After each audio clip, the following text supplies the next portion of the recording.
नमस्कार,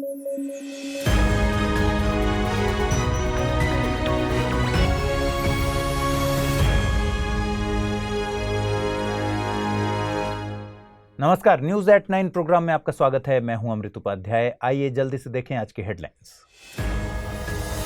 12 जुलाई को मना नाबार्ड का स्थापना दिवस। सांविधिक संस्था है नाबार्ड, ग्रामीण विकास है मुख्य मकसद। चीन ने लॉन्च किया मीथेन संचालित रॉकेट। ऐसा करने वाला पहला देश बना चीन। कम लागत में काम करते हैं ये रॉकेट इंजन। और शुक्र ग्रह पर मिली फॉस्फीन गैस। वैज्ञानिक खेमे में उत्साह, जीवन की संभावना को मिला बल।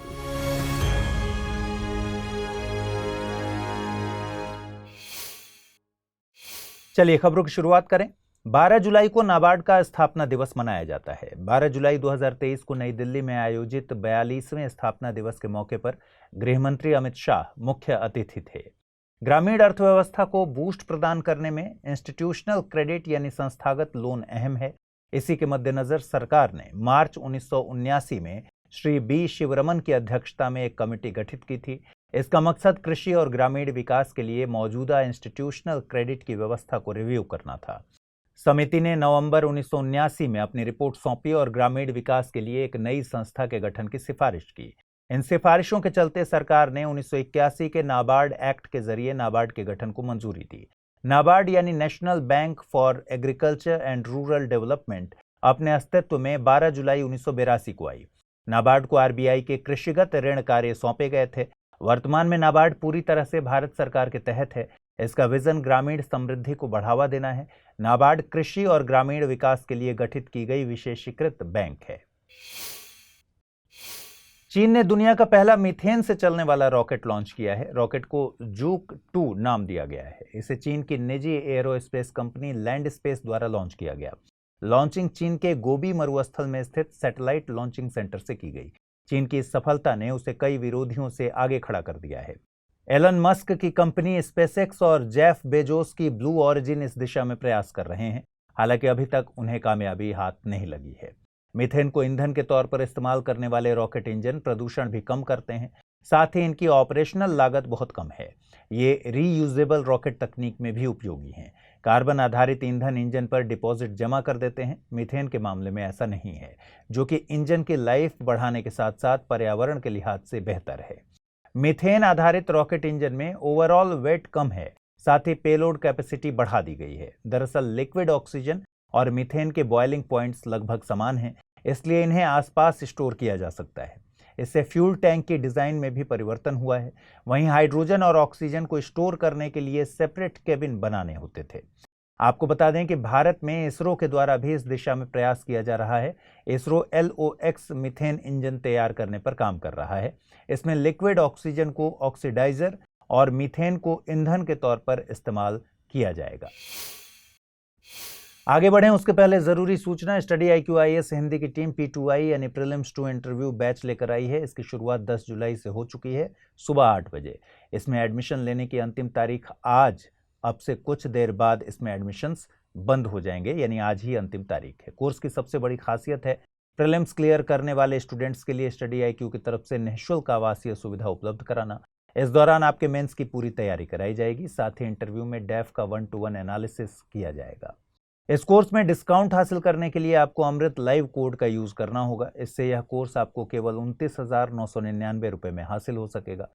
कोर्स के संबंध में ज्यादा जानकारी के लिए डिस्क्रिप्शन बॉक्स में दिए गए लिंक पर क्लिक कर सकते हैं।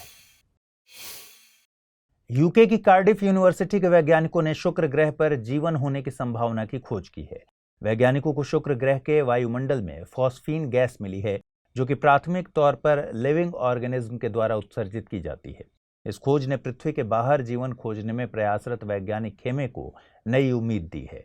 इससे पहले सितंबर 2020 में वैज्ञानिकों के एक समूह ने शुक्र के बादलों में फॉस्फीन गैस के मिलने का दावा किया था। इस खोज के बाद से वैज्ञानिकों के समूह अलग अलग थियरी पर बात कर रहे हैं। एक खेमे का कहना है कि केवल फॉस्फीन की उपस्थिति से शुक्र ग्रह पर जीवन की उम्मीद नहीं की जा सकती। दूसरे खेमे के मुताबिक इस गैस के उत्सर्जन के लिए वे माइक्रो ऑर्गेनिज्म जिम्मेदार हो सकते हैं जो एनारोबिक कंडीशन यानी बिना ऑक्सीजन की परिस्थिति में है। आपको बता दें कि शुक्र ग्रह पृथ्वी का निकटतम पड़ोसी है। इसे मॉर्निंग या इवनिंग स्टार कहा जाता है। इसका कोई उपग्रह नहीं है, ये सौरमंडल का सबसे गर्म ग्रह है। इसकी सतह का तापमान लगभग 464 डिग्री सेल्सियस है। जून 2021 में नासा ने शुक्र ग्रह के लिए 2 मिशन की घोषणा की है। इसमें वेरिटास यानी Venus emissivity, radio science InSAR topography and spectroscopy और डाविंसी यानी deep atmosphere Venus investigation of noble gases, chemistry and imaging शामिल हैं। भारतीय अंतरिक्ष एजेंसी इसरो ने शुक्र ग्रह के लिए शुक्रयान 1 मिशन प्लान किया है। G20 के सांस्कृतिक समूह की तीसरी बैठक कर्नाटक के हम्पी में संपन्न हुई। इससे पहले सांस्कृतिक समूह की 2 बैठकें खजुराहो और भुवनेश्वर में आयोजित की जा चुकी हैं। 9 से 12 जुलाई के बीच आयोजित इस बैठक की theme protection and restitution of cultural property रखी गई थी। इस मौके पर संस्कृति मंत्रालय ने अधिसूचना जारी की है। इसके मुताबिक आने वाले 3 से 6 महीनों के भीतर यूएसए भारत की तकरीबन 150 कलाकृतियां लौटाएगा। ये कलाकृतियां यूएसए में स्मगलिंग के जरिए पहुंची हैं। बीते दिनों भारतीय प्रधानमंत्री नरेंद्र मोदी की यूएसए यात्रा के दौरान दोनों देशों के बीच कल्चरल प्रॉपर्टी एग्रीमेंट को लेकर वार्ता हुई है, जिससे यूएसए इन कलाकृतियों को लौटाने में तेजी से काम कर सकेगा। गौरतलब है कि यूनेस्को की 1970 की संधि हस्ताक्षरकर्ता देशों को कलाकृतियां या प्राचीन काल की वस्तुओं को उनके मूल देश को लौटाने का आदेश देती है, जो कि औपनिवेशिक काल के दौरान या उसके बाद स्मगलिंग या फिर चोरी के जरिए पहुंची थी। यूनेस्को वर्ल्ड हेरिटेज का दर्जा प्राप्त हम्पी तुंगभद्रा नदी के किनारे स्थित है। हम्पी का नाम पंपा नदी के नाम से प्रेरित है। पंपा तुंगभद्रा नदी का पुराना नाम है। हम्पी विजयनगर साम्राज्य की राजधानी थी। हम्पी के स्मारक बहुधर्मीय तरह के हैं। यहाँ के अधिकांश इमारतों में दक्षिण भारतीय हिंदू कला देखने को मिलती है, लेकिन लोटस महल, पब्लिक बाथ और एलिफेंट स्टेबल में इंडो इस्लामिक आर्किटेक्चर के तत्वों का भी प्रयोग किया गया है। हम्पी के प्रमुख स्मारकों में विरूपाक्ष मंदिर भी शामिल है।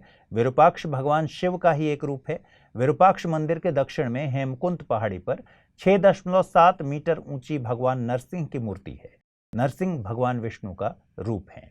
आपको बता दें कि विजयनगर पर 1336 से लेकर 1672 तक संगम, सलू, तुलु और अराविडु वंशों ने शासन किया। विजयनगर की स्थापना 1336 में संगम वंश के हरिहर और बुक्का ने की थी।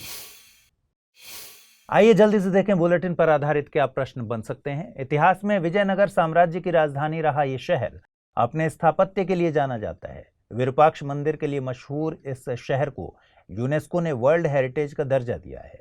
उपर्युक्त पद निरूपित करता है मदुरै, पुहार, हम्पी या फिर तंजौर। अगला सवाल है, निम्नलिखित कथनों पर विचार कीजिए। नाबार्ड एक सांविधिक संस्था है। दुनिया का पहला मीथेन से संचालित रॉकेट यूएसए ने लॉन्च किया है। सौरमंडल का सर्वाधिक गर्म ग्रह शुक्र है। उपर्युक्त में से कितने कथन सही हैं? केवल 1, केवल 2, सभी 3 या फिर इनमें से कोई नहीं। आइए जल्दी से देखें पिछले बुलेटिन पर आधारित क्या सवाल मैंने पूछे थे और उनके सही जवाब क्या हैं। पहला सवाल था, भारत के बाहर पहली आईआईटी किस देश में शुरू की जा रही है? दक्षिण अफ्रीका, माली, तंजानिया या फिर युगांडा। सही जवाब है विकल्प सी यानी तंजानिया। अगला सवाल था, ग्लोबल साउथ के संबंध में निम्नलिखित कथनों पर विचार कीजिए। यह पूरी तरह से एक भौगोलिक अवधारणा है। भारत ग्लोबल साउथ के प्रतिनिधि देशों में से एक है। इन देशों में गरीबी, आय में असमानता और कम जीवन प्रत्याशा देखने को मिलती है। उपर्युक्त में से कितने कथन सही हैं? केवल 1, केवल 2, सभी 3 या फिर इनमें से कोई नहीं। सही जवाब है इसका विकल्प बी यानी 2 कथन सही हैं। ग्लोबल साउथ पूरी तरह से एक भौगोलिक अवधारणा नहीं है, यह एक भू राजनीतिक अवधारणा है। तो आज पूछे गए सवालों का जवाब जरूर कमेंट बॉक्स में दीजिएगा। कल रात 9 बजे फिर आपसे मुलाकात होगी। अगर आप इस बुलेटिन की पीडीएफ हासिल करना चाहते हैं तो अमृत उपाध्याय 007 टेलीग्राम चैनल है, जहां आपकी पीडीएफ मिल जाएगी। अपना ख्याल रखिए, ठीक से पढ़ाई कीजिए। नमस्कार।